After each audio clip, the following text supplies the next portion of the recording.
Bismillahirrahmanirrahim. Assalamu alaikum, dear students. Hope you are in a happy and good mood. Class 10th subject science.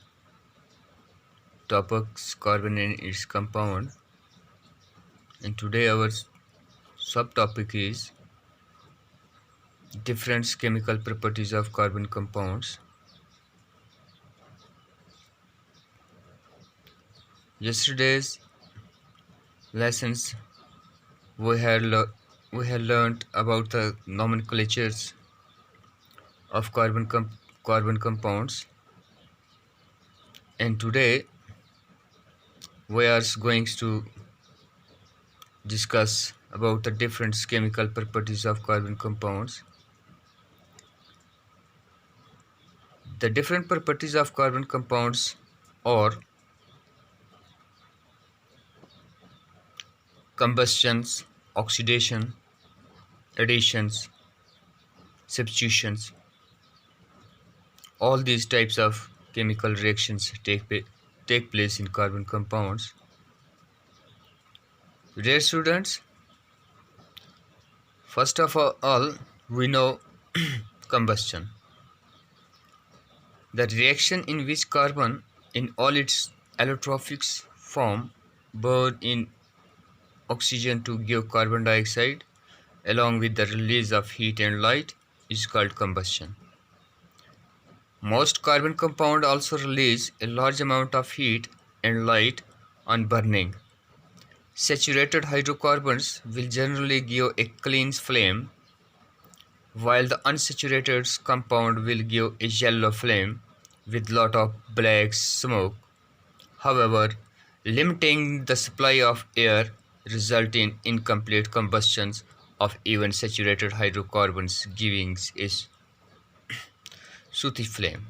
Like the example, when methanes react with oxygen, it forms carbon dioxide plus water. तो क्या है यानी combustion.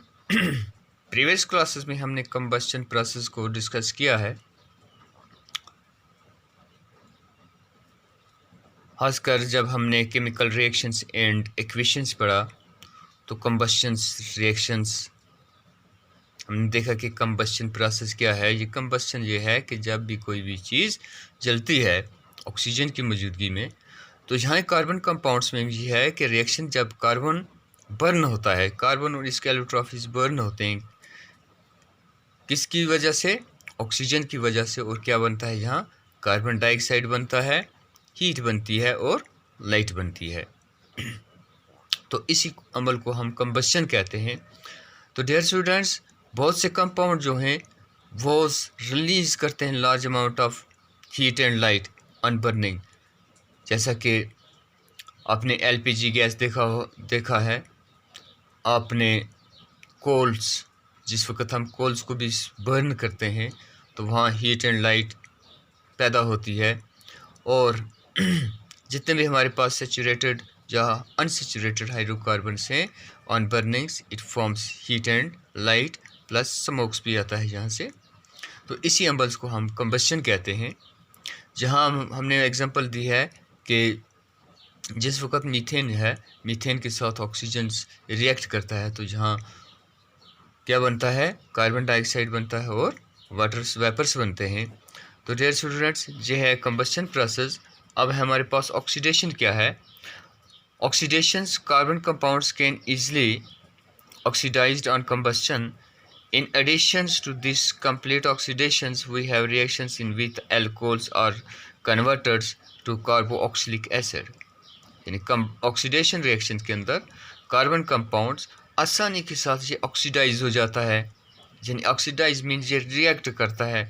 और क्या होता है जहाँ combustion process होती है. और इसके अलावा कंप्लीट ऑक्सीडेशंस में क्या होता है कि we have reactions in which alcohols are converted in carboxylic acid. तो ऑक्सीडेशंस प्रोसेस में अल्कोहल्स किस में कन्वर्ट हो जाता है? कार्बोक्सिलिक एसिड में. फॉर एग्जांपल हमारे पास यहाँ मेथनॉल्स है, इथेनॉल्स है C2H5OH, यह इथेनॉल्स है। जब इथेनॉल्स के साथ ऑक्सीजन मिलता है जो तो क्या बनता है, इथोनिक एसिड बनता है CH3COOH। क्या है ये इथोनिक एसिड है। तो हमारे पास इसी तरह एडिशन रिएक्शन क्या है, एडिशन रिएक्शन में unsaturated hydrocarbons add hydrogens in the presence of catalysts such as palladiums or nickels to give saturated hydrocarbon. Catalysts are the substance that cause a reactions to occur or proceed at a different rate without reactions itself being affected. This reactions is commonly used in the hydrogenations of vegetables oils using a nickel catalyst. तो addition reaction में जो unsaturated hydrocarbons होते हैं, तो unsaturated hydrocarbon के साथ add किया जाता है किसको, हाइड्रोजन्स को, किसकी मौजूदगी में, एक कैटालिक्स की मौजूदगी में। अब ये कैटालिक्स क्या है, कैटालिक्स वो सबस्टेंस होती है जो रिएक्शंस को एक्सेलरेट करने में या कंट्रोल करने में मदद देता है। यानी कैटालिस्ट वो सबस्टेंस होती है जो केमिकल रिएक्शंस को एक्सेलरेट करने में कंट्रोल या उसको कंट्रोल करती है। और हमेशा याद रखना कि कैटालिस्ट ये चीज़ होती है, इस पर कोई भी रिएक्शंस का असर नहीं होता है, कैटालिस्ट रिमेन अनचेंज रहता है। तो जहाँ कई एलिमेंट्स होते हैं या किसी एलिमेंट्स और बायोसाइंस में बहुत से इंजाइम जो होते हैं वो कैटालिक्स का काम करते हैं। तो यहाँ दो कैटालिक्स हमें यहाँ बताया गया है, एक पैलेडियम है, एक निकल है। तो जिस वक्त पैलेडियम्स और निकल्स जिन कैटालिक्स का काम करते हैं, तो यहाँ क्या होता है, यहाँ हमारे पास ये जो सैचुरेटेड हाइड्रोकार्बन्स हैं, तो सैचुरेटेड हाइड्रोकार्बन्स तो और इसी अमल को हम हाइड्रोजनेशन भी कहते हैं।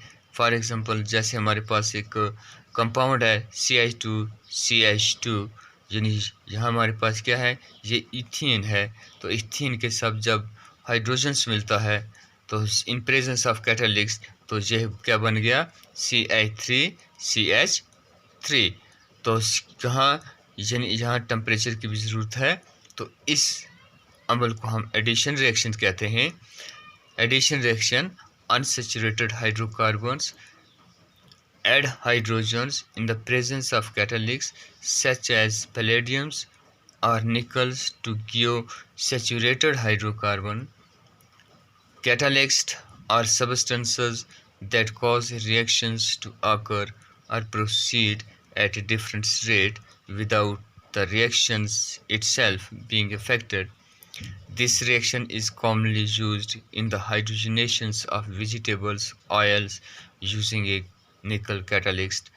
तो जहाँ हमें एग्जाम्पल से क्लियर होता है कि हमारे पास अनसैचुरेटेड हाइड्रोकार्बन है, इथेन है, तो जिस वक्त हम इसके साथ हाइड्रोजन्स को ऐड करते हैं तो in presence of catalyst Nicholls जहाँ कैटालिस्ट काम करता है और टेम्परेचर जो है, यहाँ टेम्परेचर 200 डिग्री सेल्सियस टेम्परेचर है, तो अनसैचुरेटेड हाइड्रोकार्बन से सैचुरेटेड हाइड्रोकार्बन्स वजूद में आता है।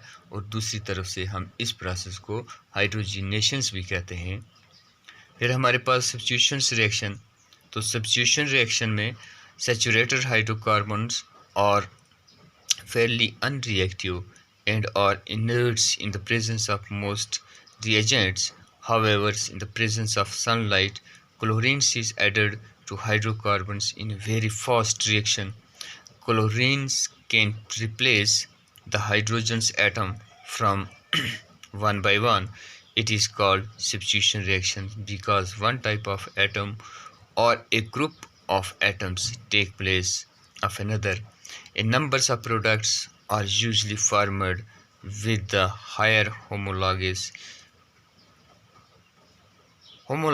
of alkane. तो इस किस्म की रिएक्शंस को हम सब्स्टिट्यूशन रिएक्शन कहते हैं। तो these are the some chemical properties of carbon compounds. Combustions, oxidations, additions and substitution reaction. तो आज का क्वेश्चन हमारा ये है। तो कल फिर इंशाल्लाह आपकी खिदमत में हाज़िर होऊंगा। तब तक के लिए अल्लाह हाफ़िज़।